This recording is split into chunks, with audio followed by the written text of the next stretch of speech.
The name of this story is Ming Moves the Mountain, written and illustrated by Arnold Lobel. On this recording, Arnold Lobel is the narrator and Ming Lo. Jean Richards is Ming Lo's wife, and Lionel Wilson is the wise man. When you hear this sound, it's time to turn the page. Ming Lo and his wife lived in a house at the bottom of a large mountain. They loved their house, but they did not love the mountain.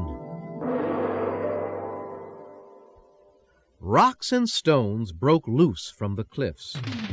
They dropped down onto the house of Ming Lo. The roof was full of holes. Clouds formed on the top of the mountain. Heavy rain fell from the clouds onto this roof that was full of holes. The rooms inside were damp and drippy. When the sun did shine, it never warmed the house of Ming Lo. The mountain always cast a dark shadow. The flowers and vegetables in the garden grew thin and sparse. "This mountain brings us nothing but unhappiness," said the wife of Ming Lo. "Husband, you must move the mountain so that we may enjoy our house in peace." "My dear wife," said Ming Lo, "how can one small man such as I move a large mountain such as this?" "How should I know?" said his wife. "There is a wise man who lives in the village. Go and ask him." Ming Lo hurried to the village. When he found the wise man, he said, "I want to move the mountain that is near my house." The wise man thought for a long time. Wisps of smoke curled from his pipe. Finally he said, "Go home, Ming Lo. Cut down the tallest, thickest tree you can find. Push this tree against the side of the mountain with all your strength. This is the way that you will move the mountain."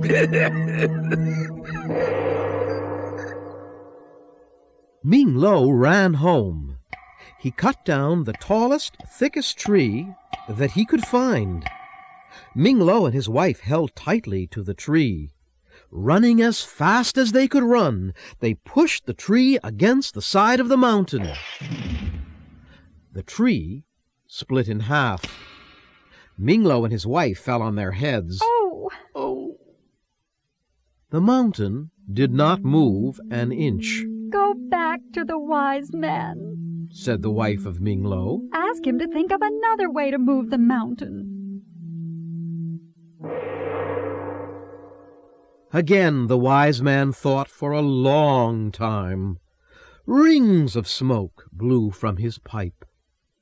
Finally he said, "Go home, Ming Lo. Take the pots and pans from your kitchen. Hold a spoon in each one of your hands. With these spoons, hit the pots and pans as hard as you can. Raise your voice in loud shouts and cries. The mountain will be frightened by the noise. This is the way that you will move the mountain."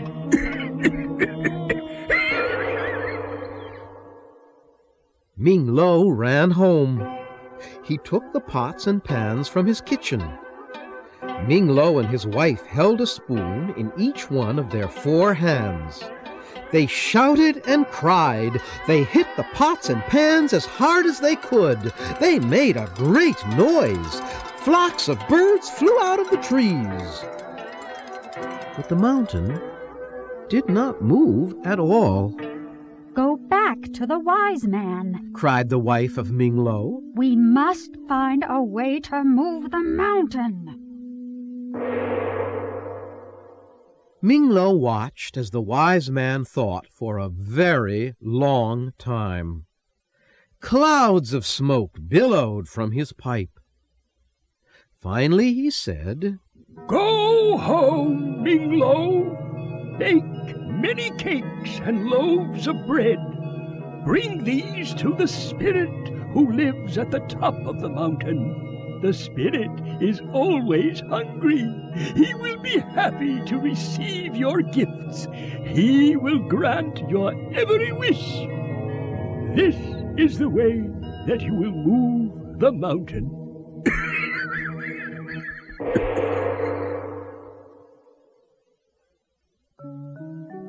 Ming Lo ran home.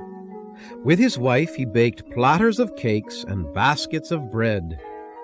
Together they began the steep climb to the top of the mountain where the spirit lived. They felt a strong wind as they struggled up the high cliffs. It whistled and howled. Soon the air was filled with flying cakes and loaves of bread. There was nothing left for the spirit, and the mountain did not move.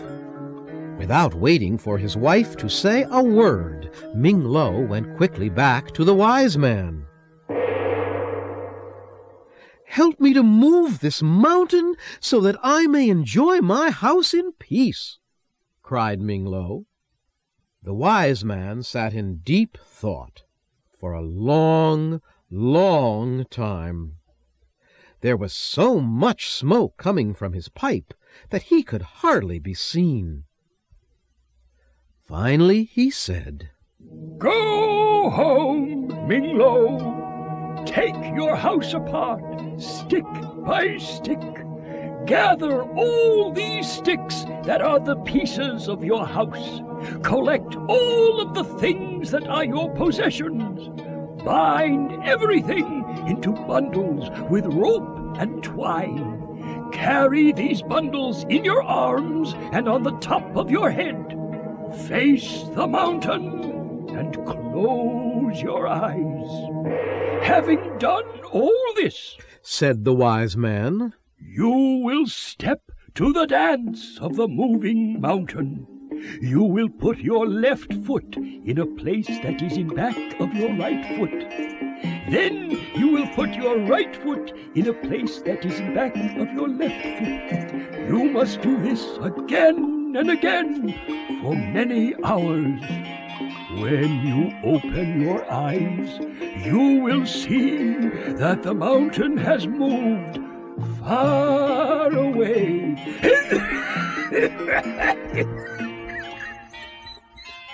"This is a strange dance," said Ming Lo. "But if it makes the mountain move, I will do it at once." Ming Lo ran home. He took his house apart, stick by stick. He gathered all of the sticks and collected all of the things that were his possessions. Ming Lo and his wife bound everything into bundles with rope and twine. They carried the bundles in their arms and on the tops of their heads. Then Ming Lo showed his wife how to do the dance of the moving mountain. They faced the mountain and closed their eyes. Carefully, they began to move their feet to the steps of the dance. They each put their left foot in a place that was behind their right foot. Then they each put their right foot in a place that was behind their left foot. The neighbors saw Ming Lo and his wife walking backward across the fields with all of their possessions. It was an odd sight, and they watched in wonder.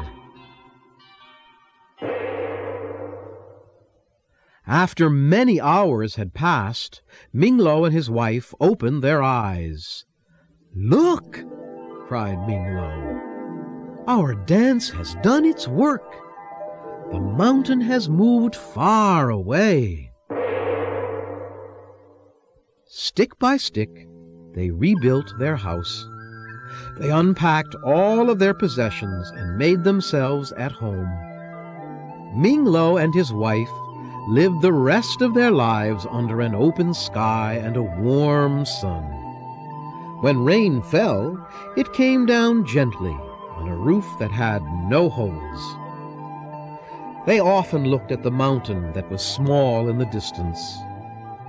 There was happiness in their hearts, for they both knew that they had made the mountain move.